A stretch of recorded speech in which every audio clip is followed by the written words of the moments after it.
December 7th, 2018. A day that will go down in video game history. A day that saw the release of a certain beloved game. A game bursting at the seams with care, detail, and creativity. A game that is fun in every sense of the word. And that game is Katamari Damacy REROLL. No, but really, who at Bandai Namco decided to release Katamari Damacy REROLL on the same day as Smash? Especially when Bandai Namco also developed Smash? I don't get it. Anyway, Katamari Damacy REROLL is a remaster of the 2004 PlayStation 2 cult classic. REROLL was my first experience with the Katamari series, having only owned Nintendo consoles growing up, but REROLL marks the first time the series has been available on a Nintendo console, and it feels right at home. This is the most Nintendo non-Nintendo game I have ever played. REROLL is incredibly faithful to its original release. The resolution is higher and there are now optional motion controls. But other than that, not much has changed. So how can an updated PS2 game rank as my favorite game on Nintendo's newest console? Well, let me gush for a bit.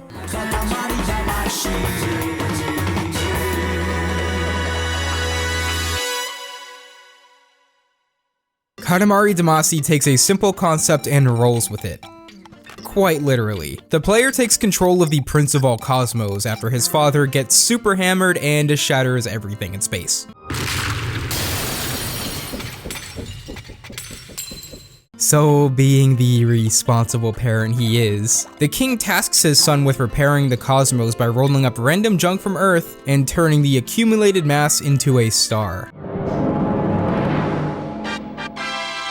The Katamari is a sticky ball used to collect objects. Basically, this entire game revolves around rolling. That's all you do. Roll the Katamari to pick stuff up and make a bigger Katamari. That's the whole game, and believe me when I say it is absolutely brilliant. Gameplay is very straightforward. You move the Katamari by pushing both joysticks on the controller simultaneously. It's that simple. You grow when you roll stuff up, the Katamari's momentum changes the larger it gets, objects burst from the Katamari when crashing into walls or other obstacles, some awkwardly shaped items can make the Katamari lopsided and unwieldy to control. While the controls can be a bit cumbersome to get used to, after a little practice they feel surprisingly intuitive. And I'm glad Katamari Damacy keeps its gameplay simple and focused instead of constantly introducing new moves or mechanics to the player. The simplicity is what makes Katamari so good. It's something practically anyone can understand and have a blast with because the core gameplay is just so much fun. One of Katamari Damacy's inherent strengths is its sense of progression.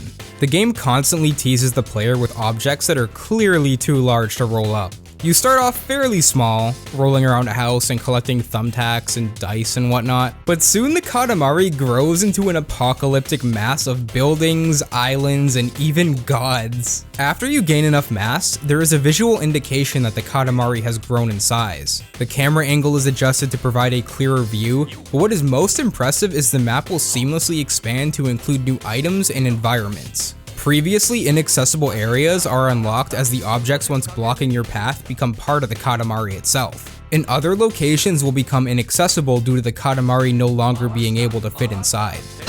Beginning in a small town and then rolling up that entire town by the end of the level is such an empowering feeling that is distinctly Katamari Damacy. The level structure of Katamari Damacy is also well-paced, with the Katamari becoming ever so slightly larger with every subsequent Make a Star level. These levels act as the main story missions, challenging the player to create a Katamari of a specific size within a given time limit. Why the time limit? Well, the king can't be bothered to wait too long. Although sometimes I'd argue the game gives you a little too much time, but it's fine for the most part. Although Katamari Damacy only has 3 stages to play on, the developers really get the most out of them. These stages are fairly large to begin with, and you often begin each stage in a different location or with a different size Katamari. New items and obstacles are also scattered about, and some of the levels even have presents to locate. These presents give you a variety of cosmetic items that honestly look absolutely adorable. Some of the presents are really tricky to track down, and I'm not gonna lie, I had to use a guide for most of them, but they're all totally worth getting, especially the ducky. that is the best one, hands down. The minor changes from level to level go a long way to making revisiting stages multiple times incredibly enjoyable. In the first mission, you roll around inside of a house. The second mission also has you rolling in the same house, but now the Katamari can become large enough to explore the outside. One of the later levels starts you in an attic, and I only realized this was part of the same house after falling down into the main room. Even after traveling around the house multiple times before, I had no idea the attic was explorable up until that point. Each of the levels expand the further you get into the game, and the constant satisfaction of discovery Katamari Damacy offers is a testament to its outstanding dynamic level design. Even though the entire game is about rolling a ball, Katamari Damacy never felt repetitive to me. However, that's not to say the game doesn't change things up, because there are more levels than just the main story missions. The Constellation side levels are all themed after their particular constellation. You can't fail these levels, and your goal is simply to collect as many of a certain item as possible. For example, in the Cancer mission, you need to collect crabs before the time runs out. The North Star mission, while not a constellation, has you making a Katamari that is as close to 10 meters tall as possible, but without the size indicator that is usually present in the top left corner. And then there's Ursa Major, and this mission is unbearable. So, the goal for this one is to collect the largest bear possible. Okay, not so bad, right? Let's just get right to...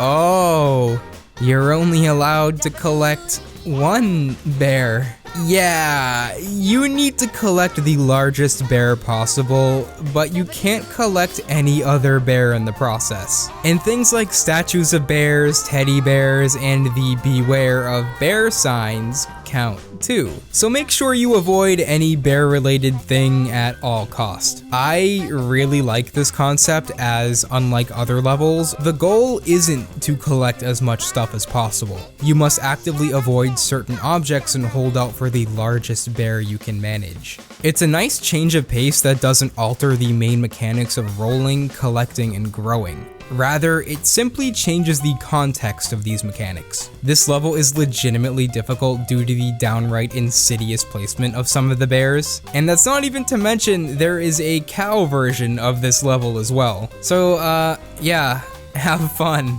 One gripe I have with Katamari Damacy that became more noticeable during these levels is how the game does not give you the option to redo levels once they have ended. So when you accidentally collect that traffic cone with a cow pattern on it, you exit to the main hub and need to reselect the level.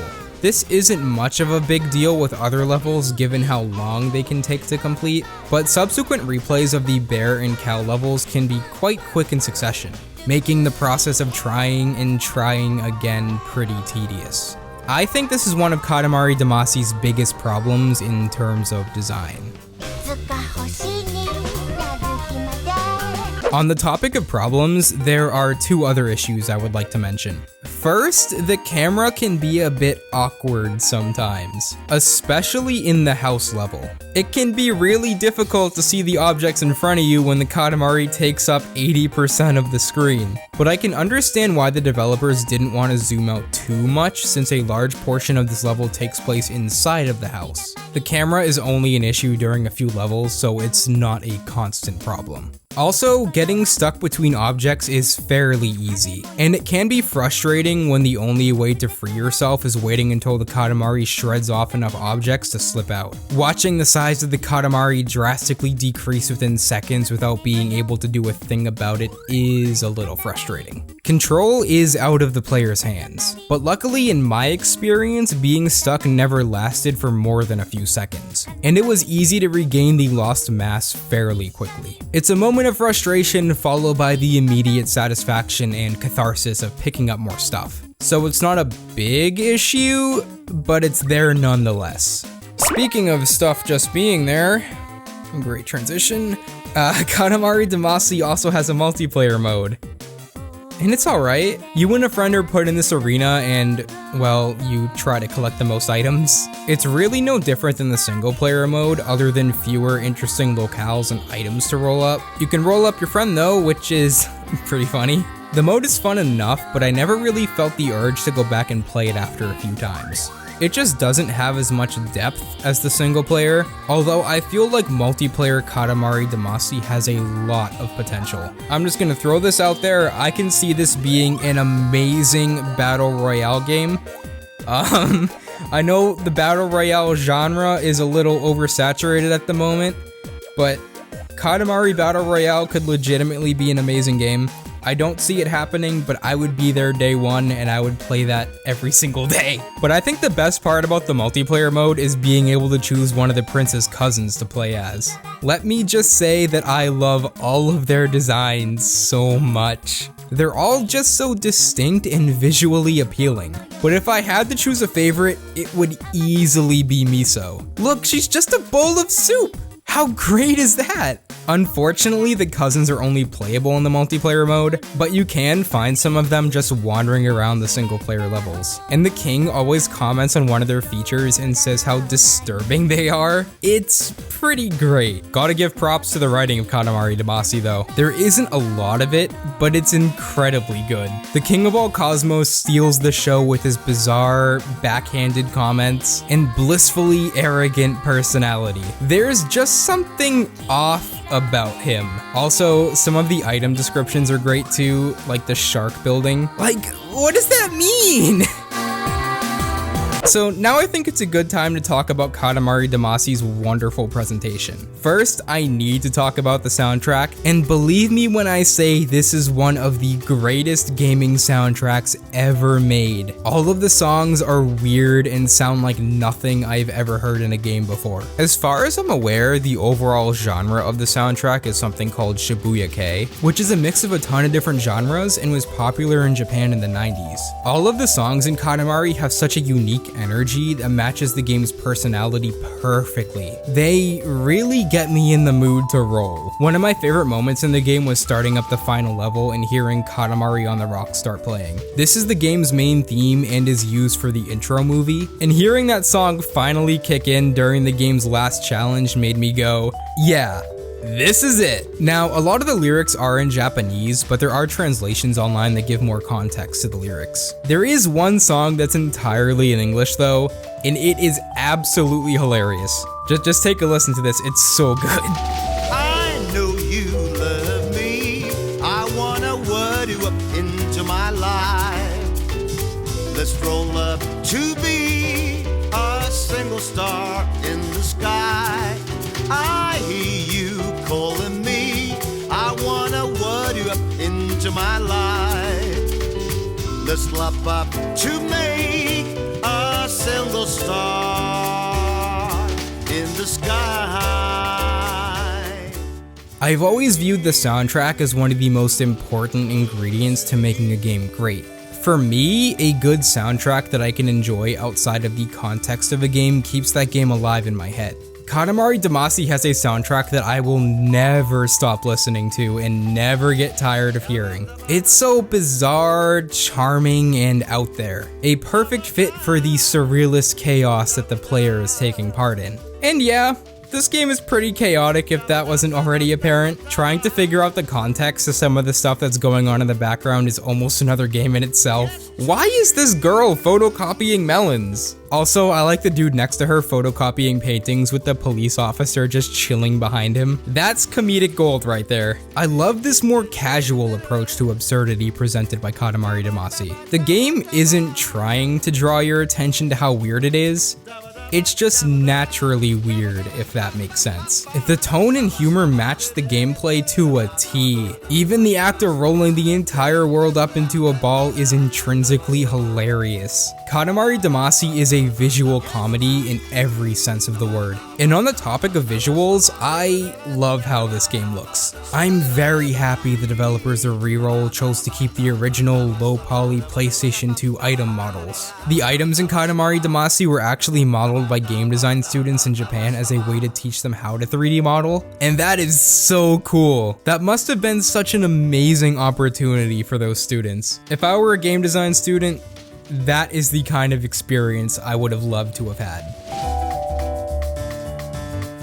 So earlier I talked about Katamari's story and how it's set into motion by the king of all cosmos just, you know, getting drunk and breaking the universe, pretty much. But there's actually a second plot about a family's reaction to the stars disappearing, and it's pretty adorable. These two kids keep hearing about the stars going missing from news reports, but their mom is never in the room to hear the news directly. The children try to explain what's going on with the stars, but the mother just brushes it off as her kids having active imaginations. The father of the kids is an astronaut, and his family takes a trip to witness his launch to the moon. When they arrive at the launch site, the father explains that he can't actually go to the moon because, well, there is no moon because the king of all cosmos kinda broke it. And then they all end up on the new moon after being rolled into the Katamari during the final level, apparently. I don't know how they're breathing, but it's fine, don't worry about it. I had no idea this subplot was in the game before playing, and it kind of threw me off guard with the character's geometric design and stiff animations, but surprisingly, I feel this story really adds to the world building of Katamari Damacy. And sure, Katamari Damacy makes absolutely no sense in as many ways as it possibly can, but it's cool to see how humans in this absurd world are reacting to the events that are unfolding.